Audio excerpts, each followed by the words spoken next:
Hello, everyone. I'm Juan Mendoza, President of the 4th Ward Business Association, also VP Commercial Development for Ameris Bank and owner of Terminus Business Solutions. Welcome to our technical support series session 4. With us today, we have RBAR ATL. Representing RBAR ATL is Sarah Kim, who is also the Secretary of the 4th Ward Business Association and co-owner of RBAR ATL. Sarah, welcome. Thank you for being with us today. So excited to have your expertise and knowledge and experience to be with us today and to be able to share the community kind of what the story is like and what the experiences are like to opening a nightlife business, bar, food and beverage, however you want to term it, and your experiences and opening up and also growing. I think you're 3 years in, and we'll definitely dive into that. Will you tell us a little bit about yourself? Hey, everybody. Thanks for having me, Juan. My name is Sarah Kim. I am co-owner of RBAR ATL. I've been in the hospitality industry for about 17 years now. I've mostly been a bartender, started off as a bartender, went to bartending school. But I've worked all around Atlanta, and one of the last places before I turned into an owner of RBAR was department store, which was down the street, which is where you'll find a lot of my partners came from. Let me see. Awesome. Yeah. Awesome. Well, I love that. So you definitely had some experience before, and it sounds like you were ready to take this on and create something from your own. You guys came together and said, let's do this. Can you tell a little bit about RBAR story? When did the idea start for you guys, and when did you guys open? I guess anybody that works in nightlife can relate to like closing time, counting your tips. Everybody's gone and it's just staff, and we'll be like, dude, if we just save $10,000 a piece, we could buy this place, and it started out with like a joking fantasy. But then after department store closed, I had left a little bit prior to them. We went into film production. We made some good money doing it, more than tipping out, because we'd get booked for weeks at a time per day, getting paid per day. And at that point, we were able to save, a lot of money. I was on the road doing a lot of management for artists. A lot of them were like styling, grips and gaffers. They got kind of prominent positions within there. But then this place opened up down the street, which used to be Uptown Lounge or something. But the space became available. We got Sung and Justin involved, which are the two other founders. And we just started, it worked out. We found a property manager. We looked at 30 something places, but we kept circling back to this place on Edgewood, which is RBAR now. Yeah, and you hit on exactly one of the questions that I really wanted you to let people know what that experience is like. So you finally got open, but what was the permitting process like, applying for liquor licenses? Could you tell us about how you navigated that and the challenges that go with it? Yeah, it's got like a little PTSD from the question. So I'm the liquor license holder for RBAR. They do an extensive background check. They make sure there's no drug charges, no domestic violence, I believe. They run your bank accounts for all founders for the last 6 months. I have to turn in like bank statements and stuff, get fingerprinted down. Not to mention, you have to kind of memorize chapter 10. And that's just, we'll touch on that later, but that is a little issue I have, because these expediters that businesses hire sometimes kind of go through this process for you, and the business owner does not know what chapter 10 is or what all entails in that. And that's a huge part of operating within your license. But from the building, okay, so we got a turnkey spot, which I think now is probably one of the not so smart ideas, because we didn't get a turnkey spot. The place. Can you define turnkey for people that may not know what that means? The best way that I could describe it is you go into a place and it was already previously a restaurant and it's good to go. There's really very little remodeling you have to do, maybe getting some new furniture and fixtures, equipment, but for the most part, you're ADA good to go. The hood is good. There's HVAC. We were the opposite. We had no power. We had no flooring. We had no water. We had no HVAC. We had to repave the parking lot. Like it had nothing about it was good to go. Now you get from the landlord, you should get tenant improvement, a couple of free months, but it still does not compete with you trying to get your liquor license at the same time. So those things may not line up, and you can do your best, but as any big project, it's never going to end on time. There's going to be hiccups. The city's going to have some holdups. Your contractor is going to have some holdups, and you're going to end up paying for months that you can't open, even though you try to account for that with the tenant improvement money and with whatever you negotiate with your landlord, which is exactly what happened to us. I had to go before the LRB twice. No, I had to go before NPU twice because the LRB was within 6 months. And I think I missed it by like a week and a day. So I had to reapply, but the NPU and everybody kind of breezed me through and they're like, we liked her back in May. Do we like her now? And they were like, everybody's like, yes.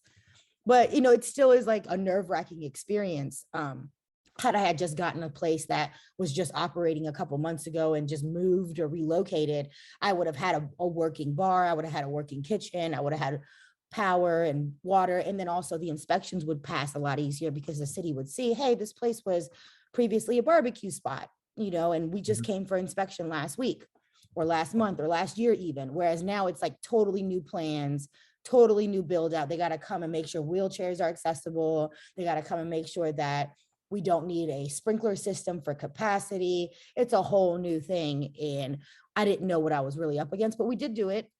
We did complete it. You did. But it was, man, that was traumatic. Yeah. I had So a lot. how long, sorry, I didn't mean to cut you off.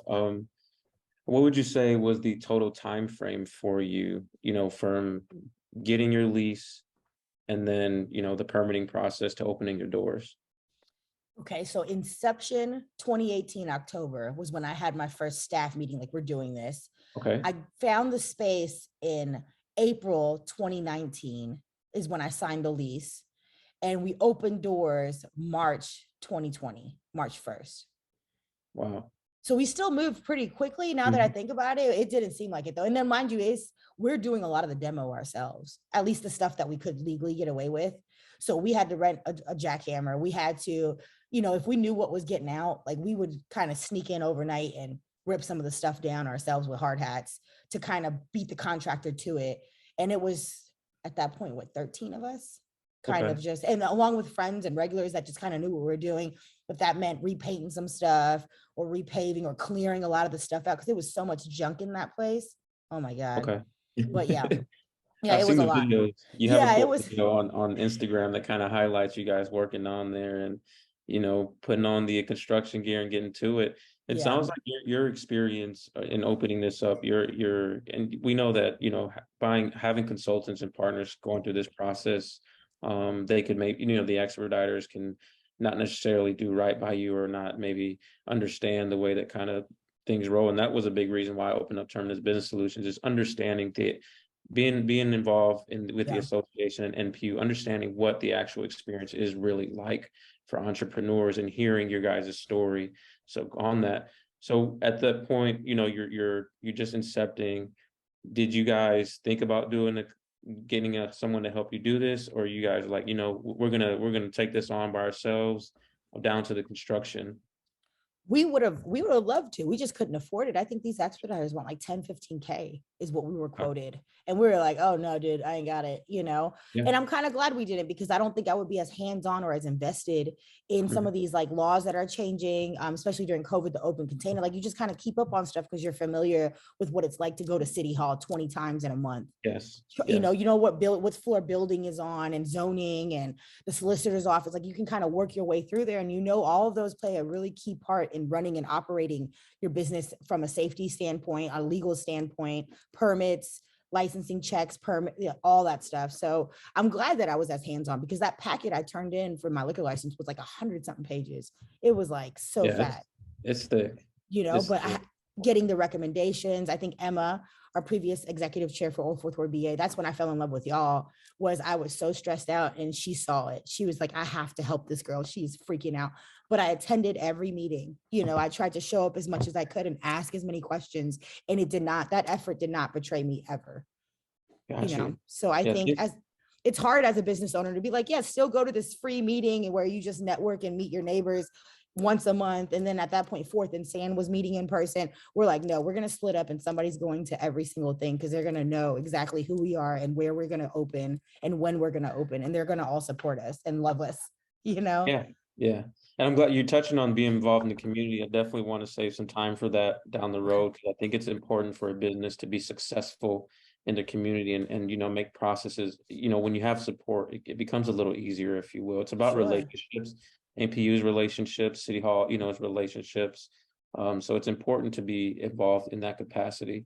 And before we move on to the next one, your experience in finding your commercial space. You're checking out 30 different spaces. Yeah. And then what was the deciding factor for you for your location when 30, but you're like, you know what, we're picking this one, can you walk us through that? I think we were just really tired by that point too. A lot of the places, parking was a really big issue. Within your liquor license too, you're supposed to have an X amount of parking spots. You can't just rely on street parking either. So a lot of the places that I looked at that used to be like wing or deli shops, Okay. or something, their parking requirements were a lot different. Also, the zoning of us too, technically, we were an exception in our plot of land because of how close we were to a church and a tattoo shop. That's always some, I don't know if it's the same now, but that was something, and we had an excuse thing that helped us with the parking Mhm. as well, or something like that. And it was something that we had to look up. Like the city hall did not find this for us. We had to go through the city ordinance and find these exceptions and type these codes in when we were turning in our building permits and stuff. Um, I don't know. We really liked the area because it was nostalgic, and it was down from from department store. We did look at the Spanish, but it was a Spanish restaurant that's Okay. now Fin and Feathers. We looked at that place, Okay. but a lot of places wanted to sublease, or they wanted to sell the property down there by Joystick and stuff. 444, I think, and it Okay. still might be up for sale. So a lot of these places, they weren't offering leases. And then the way that we set up, I think we were there for 15 years, like three times to renew for 5 years apiece. Okay. So I mean, it did work out, and it was within our price range because it was such a huge build out. And our landlord was generous enough to give us a lot of tenant improvement, and very generous in the time that she gave us, even though we went over in our build out. But it worked out okay. And I don't know, the space was good. We were able to build it how we wanted, with the kitchen being separate. And I think that's just something, hospitality in me. Like as a bartender, I hated serving food. I know that sounds pretty shitty, but I hated serving food. I want to like pump my drinks out, and I know that's where the money's at. And I want to turn over these patrons, but having to sit and having a couple sit in front of your bar. So we wanted to separate the kitchen and the Gotcha. bar. So we were able to do that by building it out from the ground up, kind of, essentially. Yeah, I love your So setup. You have the bar there, but then you do a lot of pop-ups, which is cool. You guys yeah, always provide some sort of platform for other small businesses to partner with, and you're not necessarily always having to man the kitchen yourselves in that capacity. I really appreciate your insight and feedback and into experiences on what this is like, right? And being candid, like it's not easy, it's tough. Plan for roadblocks along the way, plan for going over budget. every time. It's challenging times. It's not always, until you get it going, there's no revenue coming in until you get off until your doors open up. And even then, it's going to trickle in slowly, right? You have to create that client base for you Yeah, and people to know where you are and kind of what you do. yeah. So if you could go back, what would you do differently or wish you would have known about this industry? If I had to go back, I mean, I feel like our neighbors played a bigger role than what I assumed. We don't operate in a vacuum, especially with COVID too. It felt like it because I was one of the first people to open back up, I believe, on Edgewood, and things like slowly trickled back in. So it did feel like a vacuum for a long time, and I got kind of stuck in that mentality. But now that everything's kind of fully back to normal, quote unquote, the neighborhood changing does change us, whether we want to or not.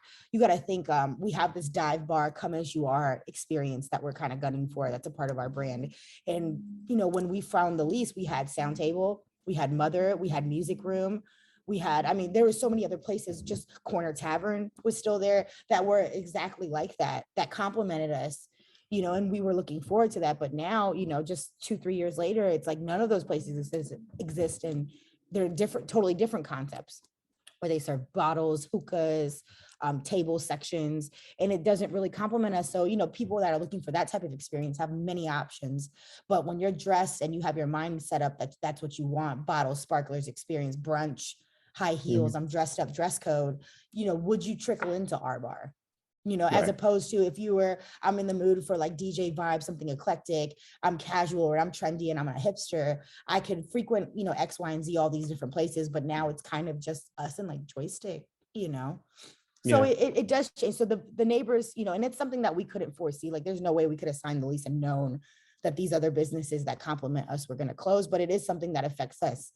Um, Yeah. I think one of like the more technical things was getting a POS system. We started out with one, and it did what it did because we were all familiar with it. And it's something that we use, but there's other POS systems out there that can help with, especially if your bartenders are pooling tips, especially if they go on shifts like at 8 o'clock or 10 o'clock and they still pull. There's better systems out there that can kind of help your books and your numbers. So now that we've switched over to Toast, we pay more. It's super expensive, but it's so worth it because I could break down everything and see everything. And it's like those numbers have changed the dynamic of our weekly meetings so much. Our department meetings, we meet every Monday, every head person from every department. Sometimes it takes 3 hours, sometimes it takes 6 hours. These meetings are insane. Oh, Especially if we had a crazy weekend, but we go through all kinds of trends, to the wing sauce that sold more than the other, to the drink if we release a new menu. But having Toast has changed like how we look at our trends and our customers and what their average ticket price is. So if we would have started with that, I think we would have made a lot of different changes down to what liquors we carry, how much liquor we're putting in the drinks, what bartenders are working at what sections. We weren't really privy to that information. So I think that's one of the most recent changes that we made that's been helping us a lot. awesome. Yeah, that's a Toast sounds like it's been made investing in that has allowed you to be more efficient and be able to actually analyze the data, right? You're taking an approach to be able to say, hey, what do the numbers tell us? And Yeah, and to be able to evaluate and make decisions going forward with that. I love it. yeah. Thanks. So what would be some tips for anyone wanting to open a bar or that are in their first year of owning a bar? Oh man. Don't do it. I think it's like the first one, right? Like don't uh like I guess from like a marketing sense or like well Um, yeah, I think you hit on it. I think some of it was, and it may be a redundant question, but getting a reliable PFS to hit the ground running so that you don't you oh decrease the yeah. amount of time to learn from Yeah. that. Like Um, knowing your concept, I think got is you. okay. There you go. Like, because our bar, we had this concept and we still did rely heavy on what we knew and the tried and true and how much we loved department store and what it did for us. But we're older now. It's about almost 9 years ago, 10 years ago. Oh my God. Yeah. So it's like we've changed and we can't listen to loud music as long as we did for those durations of times, but being crystal clear on our concept. And one of my partners, Sung, he is obsessed with this book and he makes, I told him I was going to read it like a month ago. Your Purple Cow, Know Your Purple Cow by Okay. Seth Godin. And it's about just having that factor. Like, if you see a purple cow and you're like, hey, I saw this purple cow, there's really nothing else that needs to be said. It's like something just it's extraordinary enough that the fact that you saw a purple cow, what is the purple cow of your business?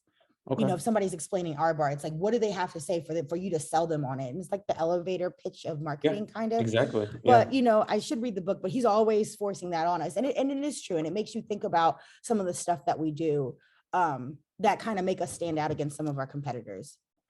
I'm glad you hit on the elevator pitch, right? Because a lot of things that I really tell businesses is you got to have this down to, if you're meeting somebody, let's say you want to pitch to a customer to come by, right? You're just walking in and you're in the market and you're like, hey, come to my bar, and you want to be able to tell them why they should come to your bar.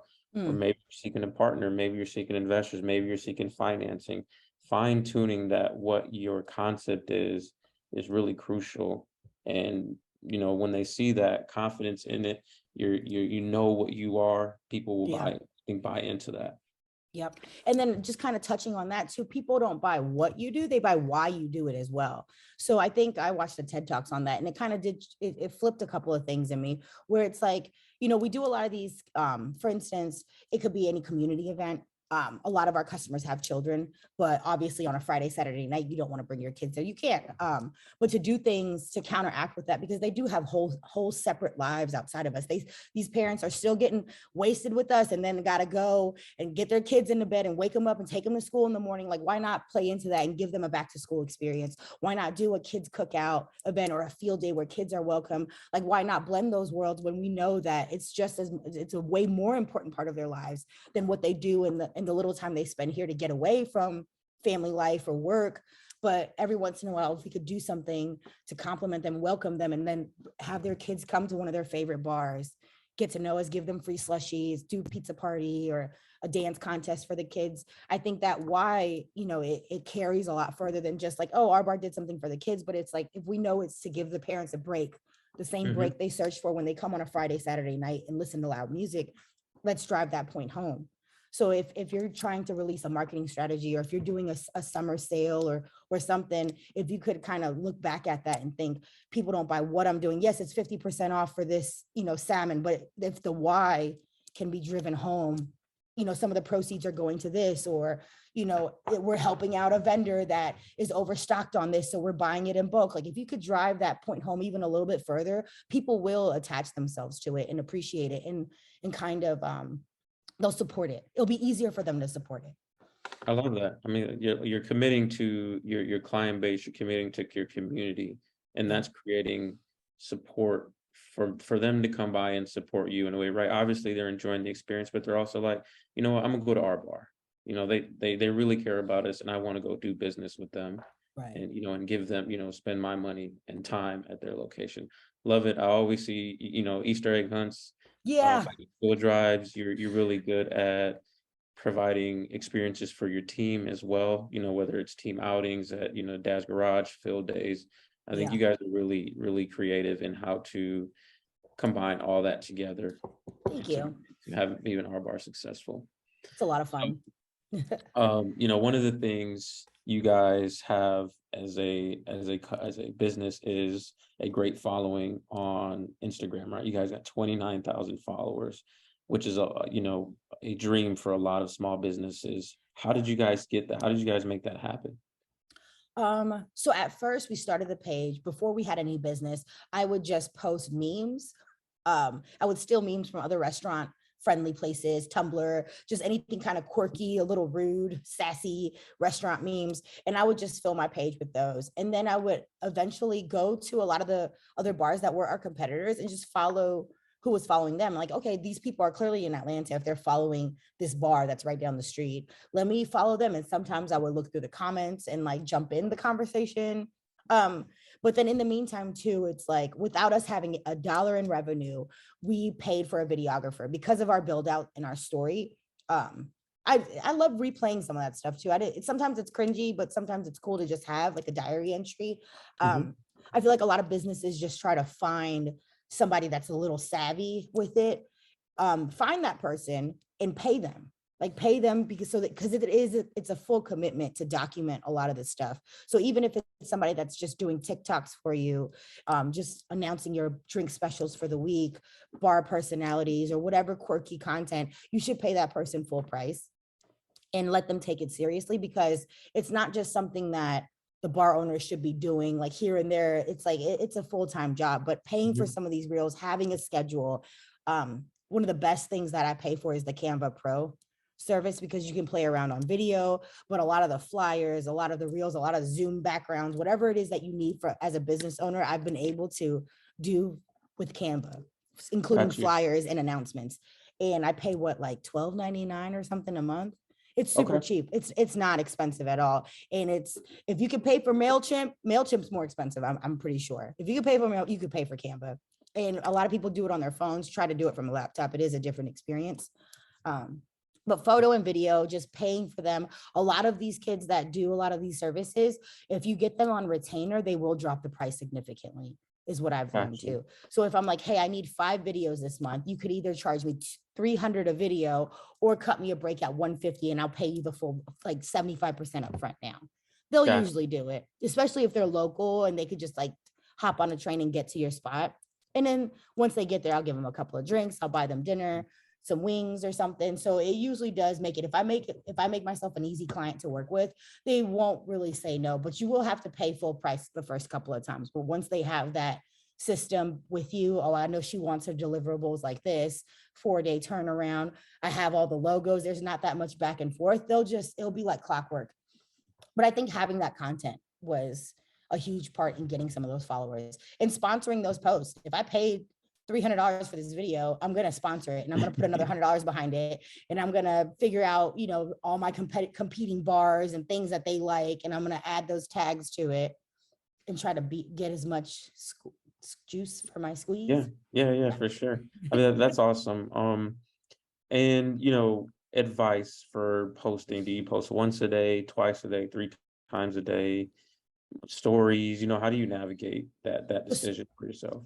the stories, I'll repost anything that people tag me, as long as it's not the same flyer too many times back to back. It Right. does make our stories like crazy. But I don't know. I think the people posting it, if they took enough time to tag us and all that, I'm gonna repost it because it might make them feel better. So even if the person watching is like, yo, this is mad long, I'll still do it. It's probably not the wisest decision, but I'm thinking about the person posting us because I want them Mhm. to keep posting us to know that it's not just for nothing. Yeah. They tagged us because they wanted us to see it. So I want to let them know that I saw it. Yeah. And then what was the question? Sorry. Oh yeah, Oh, posting in terms of schedule. posting, yeah, your actual post on your Hmm. page. I've found that when I take a break and I don't post in 3, 4 days, usually the post that I make right after it does really well.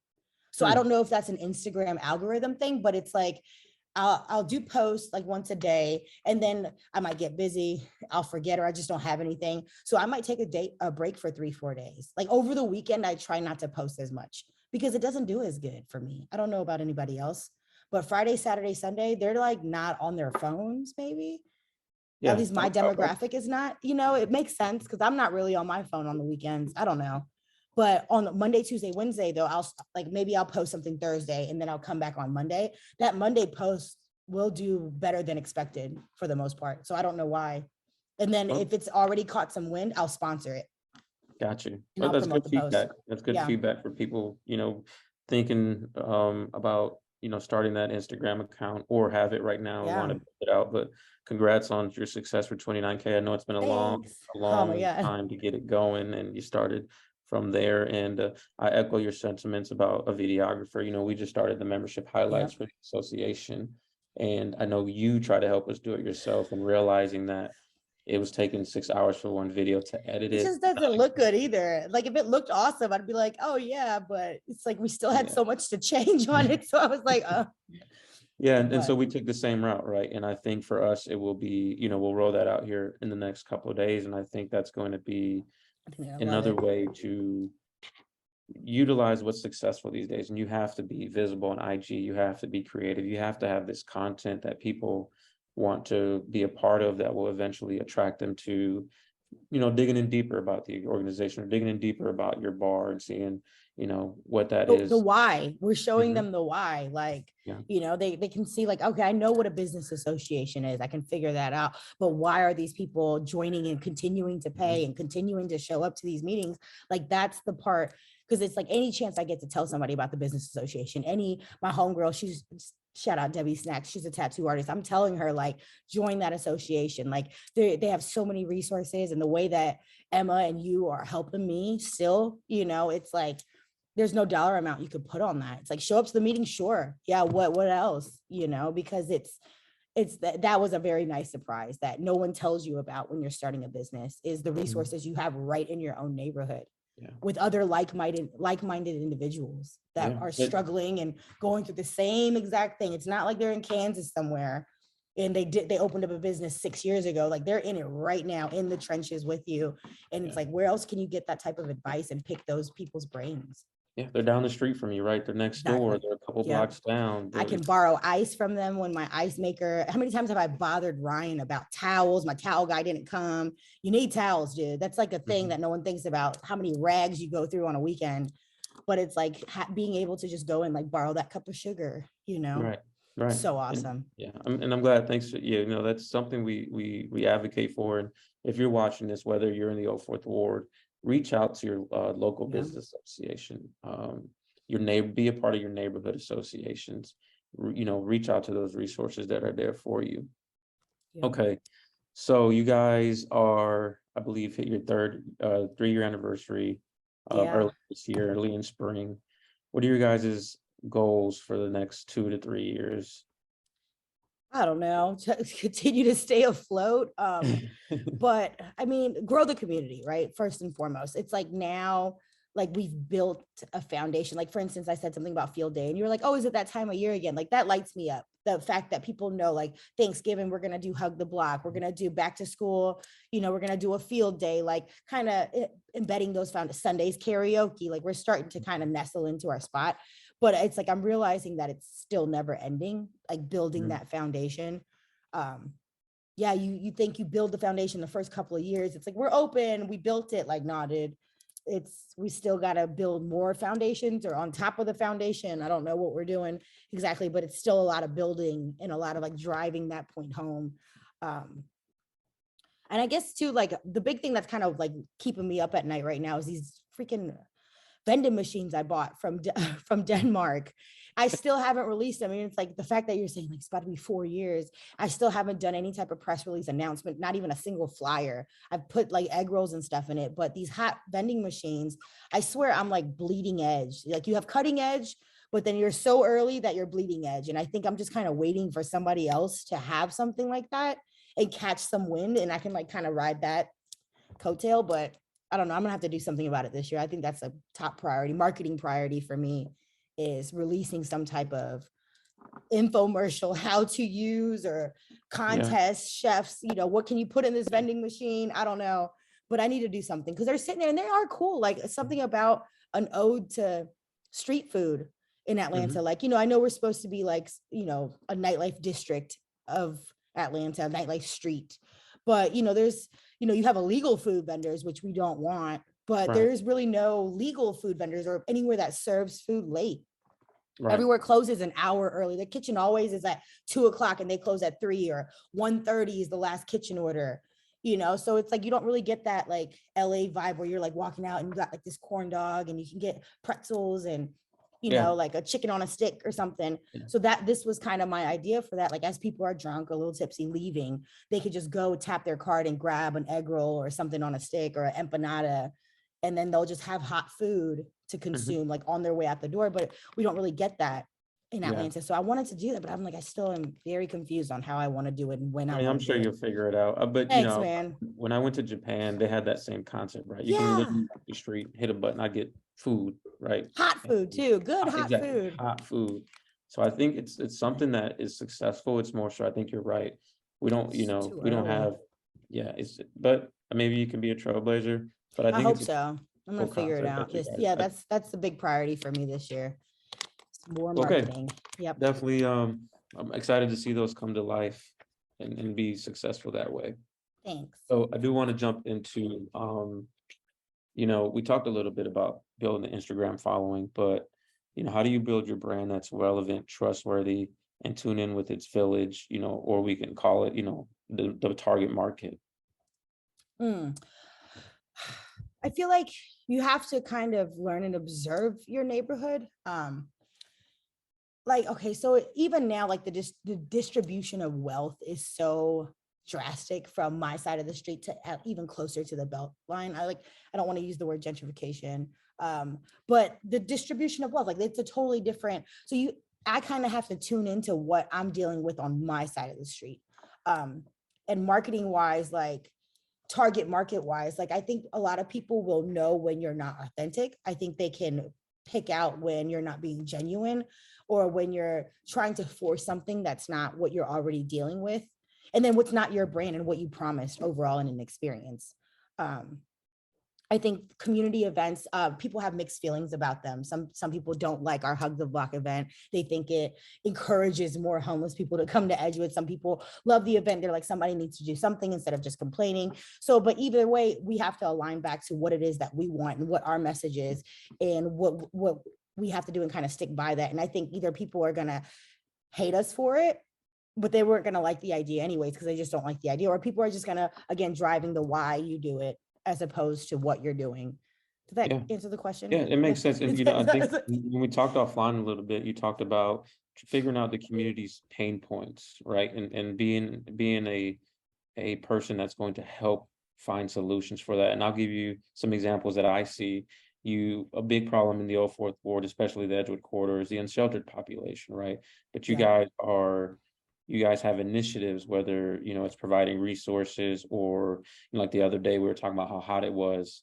giving water to them, Yeah. and things like that, that the city, we don't have as much resources as we should or need. But you guys, that's a problem that you guys take upon yourself, that's saying, hey, our community has an issue. How do we Yeah. as business Oh, owners? I'm getting a little emotional about it because I love them so much. Mhm. They're super sweet, man. They helped us a lot during the pandemic. Oh, but I hate that they go without. They suffer Yeah, a lot.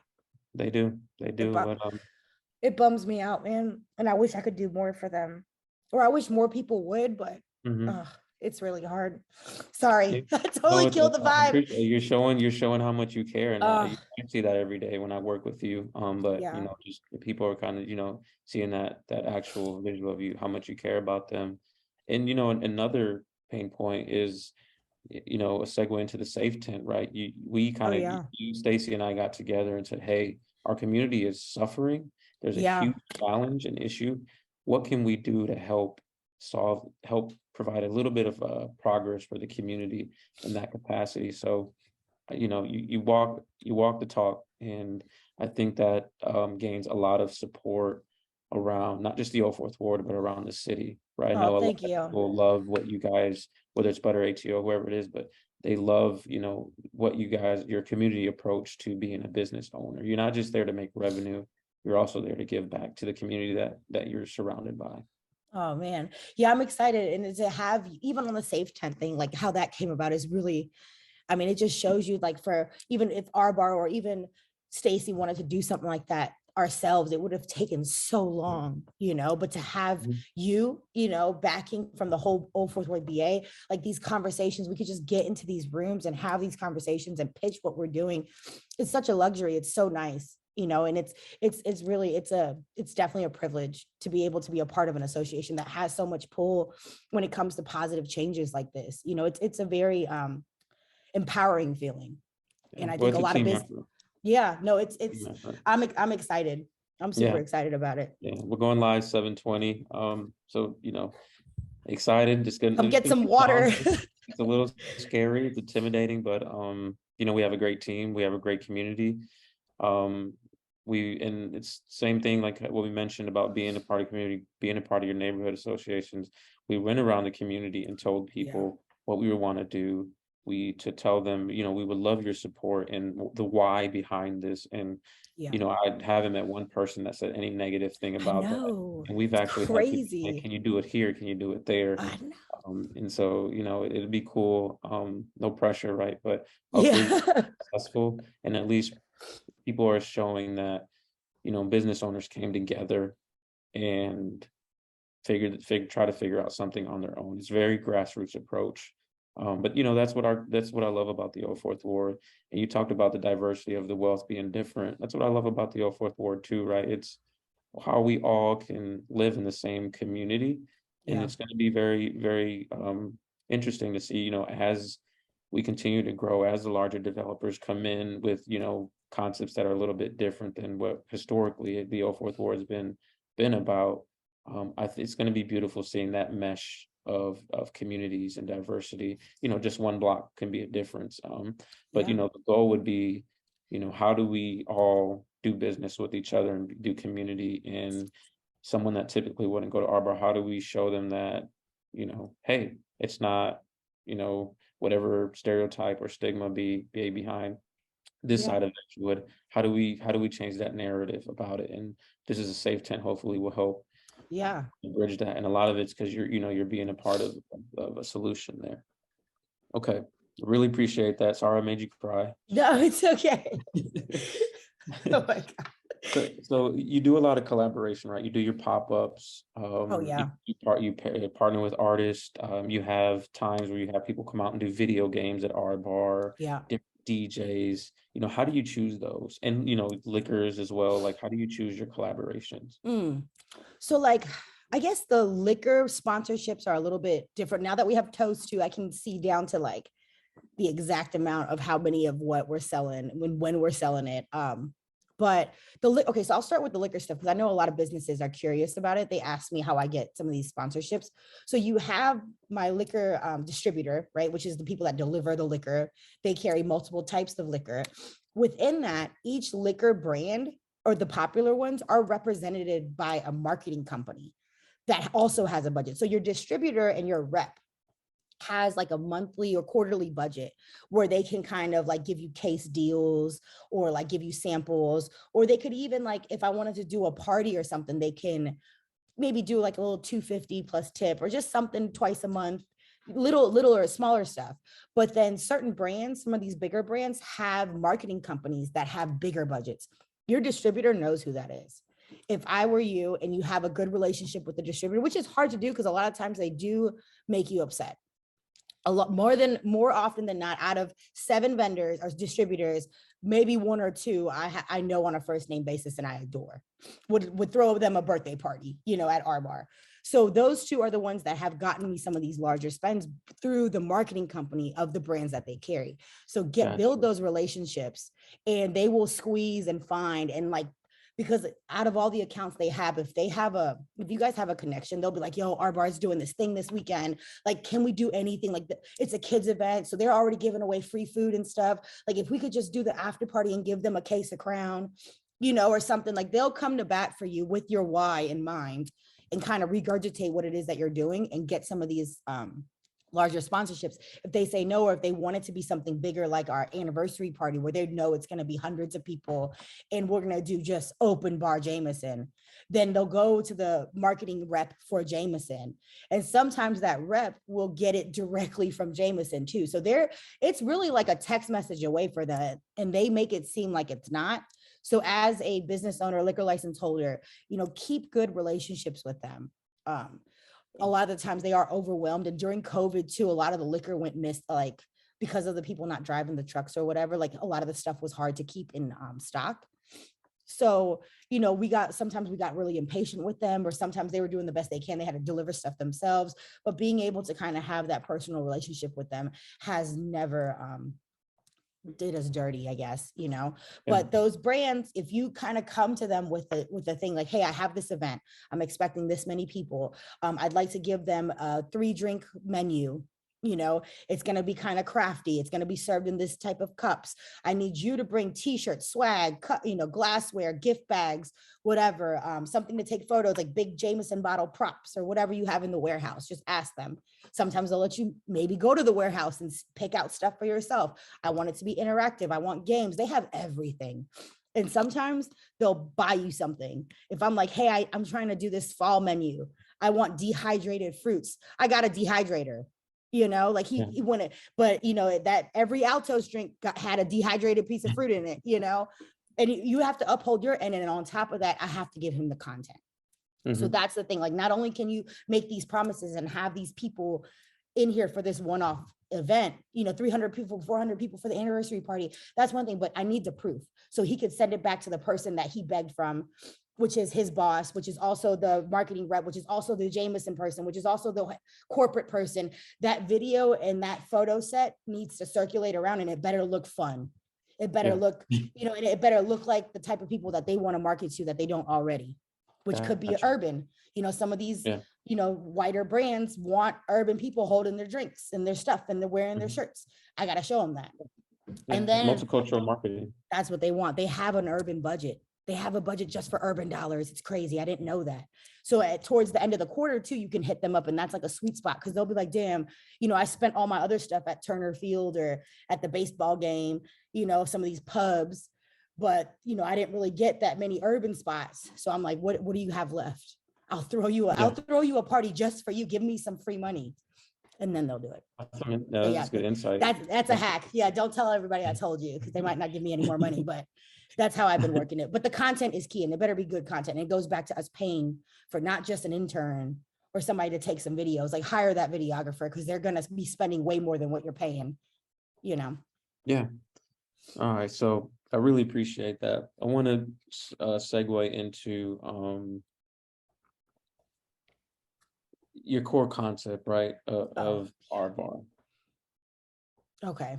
Yeah, that's changed a bunch. Like, at first I was stuck on this 3-word thing, and I was like, if we had to like put ourselves in a box, what 3 words describe anything and everything that we do, from the type of people we hire to the type of events to the aesthetic to the post? Like, if I have a doubt, like, is this too much for us. Like, I don't know if this is on brand. I would ask myself, is it local, thriving, and comfort?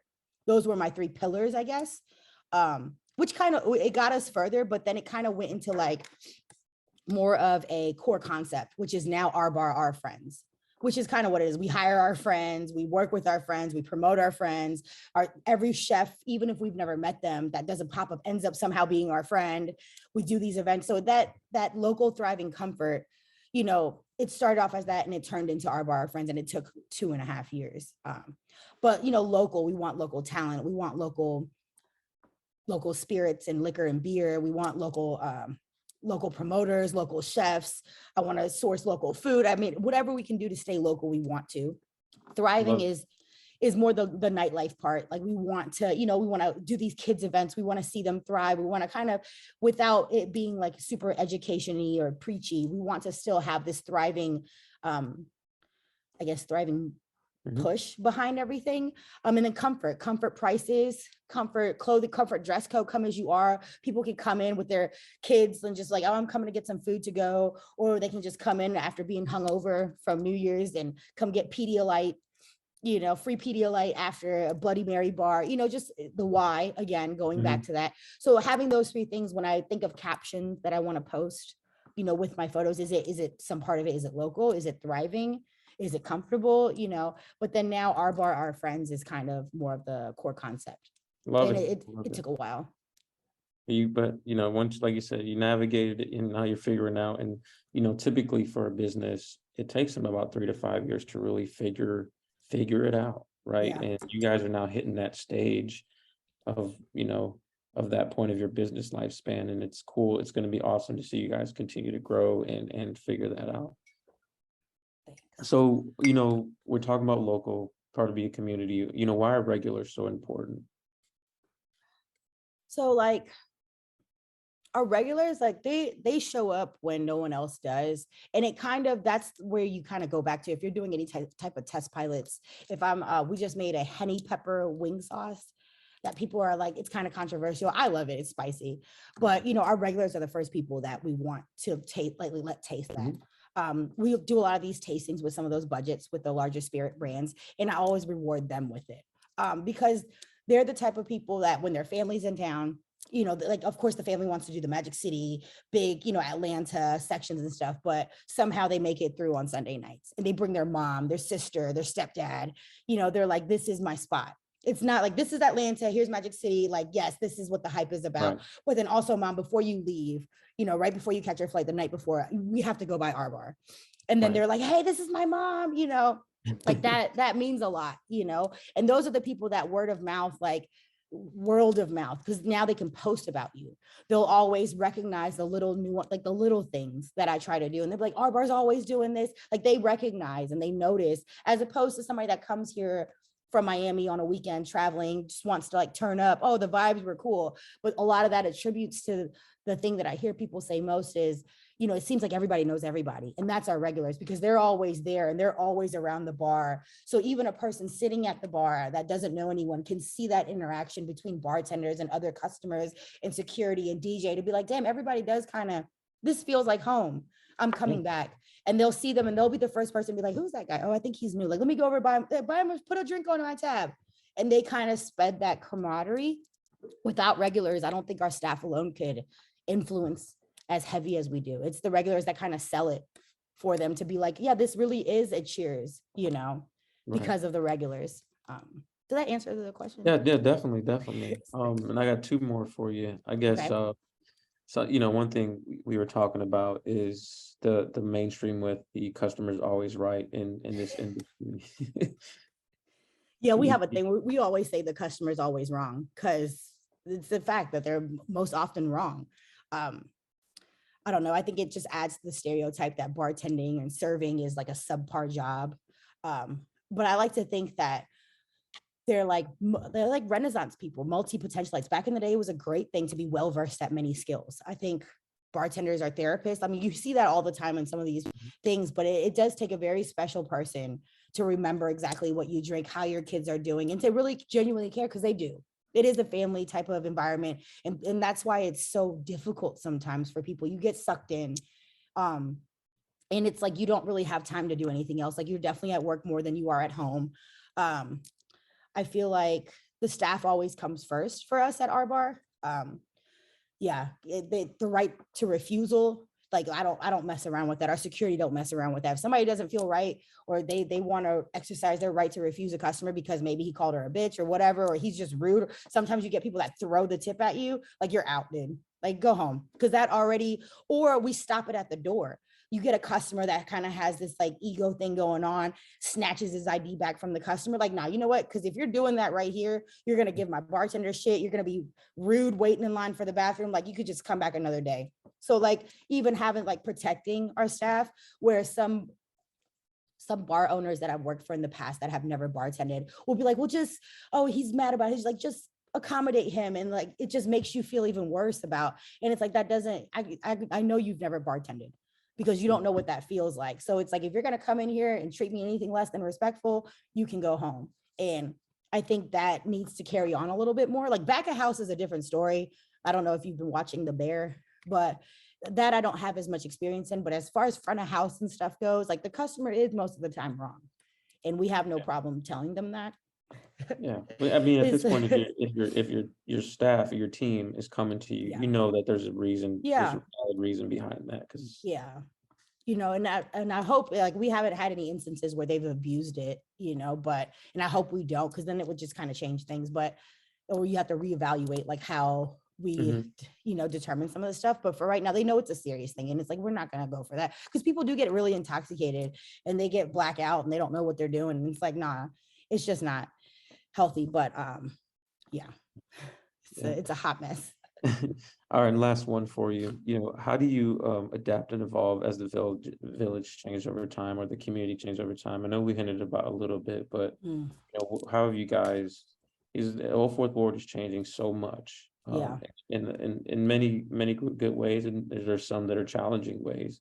How are you guys? As these developers come in with the residences, you got Georgia State growing so fast, a few blocks down from you, 5 minutes from you. How are you guys navigating the thought process and the trends that are coming? I mean, starting from surveys, I've surveyed some of our regulars for a free drink ticket.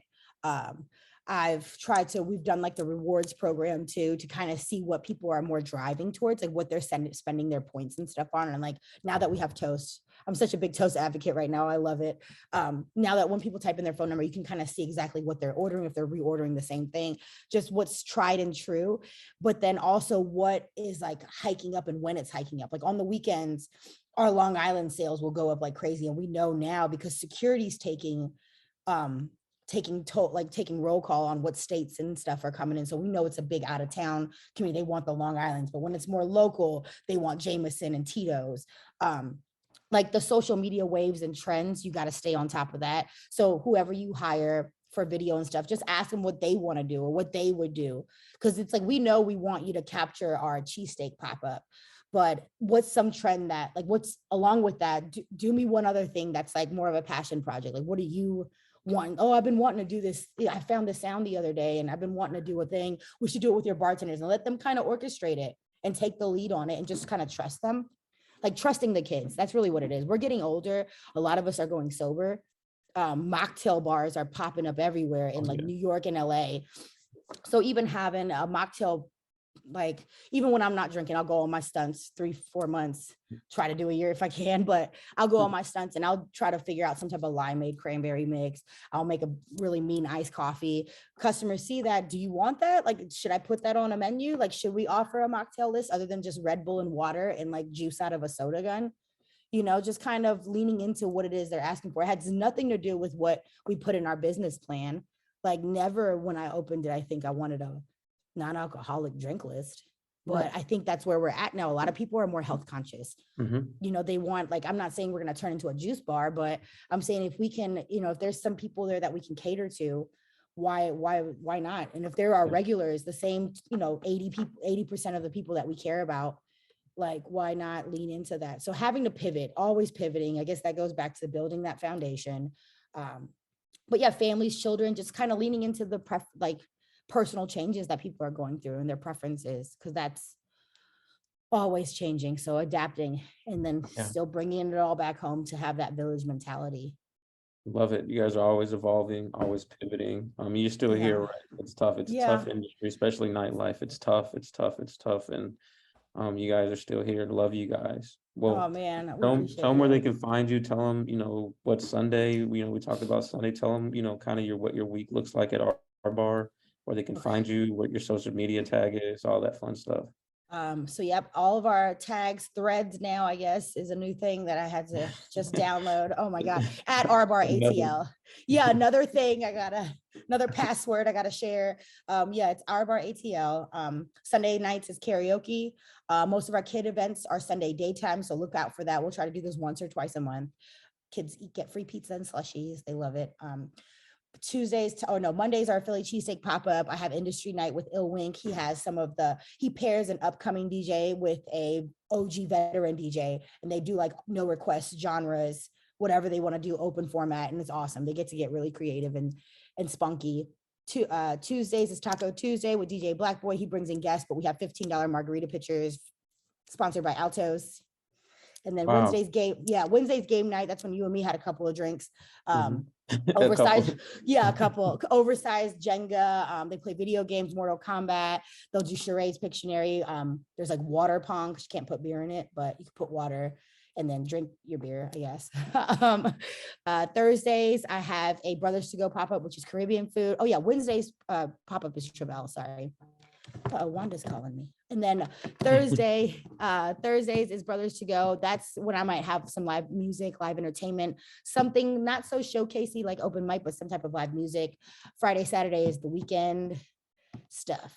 Just weekend stuff. My favorite night is Sunday night. We do close at 11:30, but I'm always closing on Sunday night. You can come, say you watch this Zoom interview, and I will share a couple of drinks with you on the house.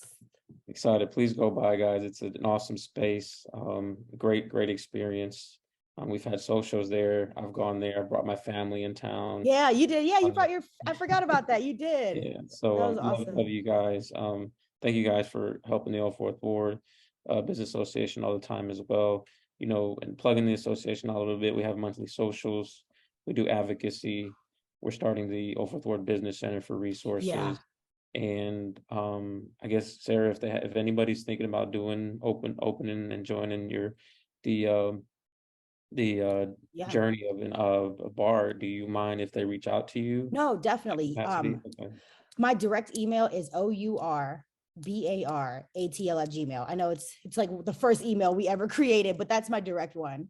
The info goes somewhere else. Don't do that. Just rbaratl@gmail.com. Attention, Sarah. I'll read it. If you have any questions, let me know. It's been 3-4 years since I had my liquor license, but I'll try to answer whatever I can. And if I can, I'm sure Juan can. Yeah, but yes, email me. I'm curious to see what everyone's going through right now. Because I don't know what happened post-COVID. Like, what's the permit process like now? I don't know if it's better or worse. I feel like it's a little better though, because a lot of the meetings are not in person, so time-wise, but maybe they're more strict. I don't know. You've got online I'm curious and stuff, but it's still building relationships goes a long way, especially like the NPU process, right? It's if they know you, they know your character. Right. It really just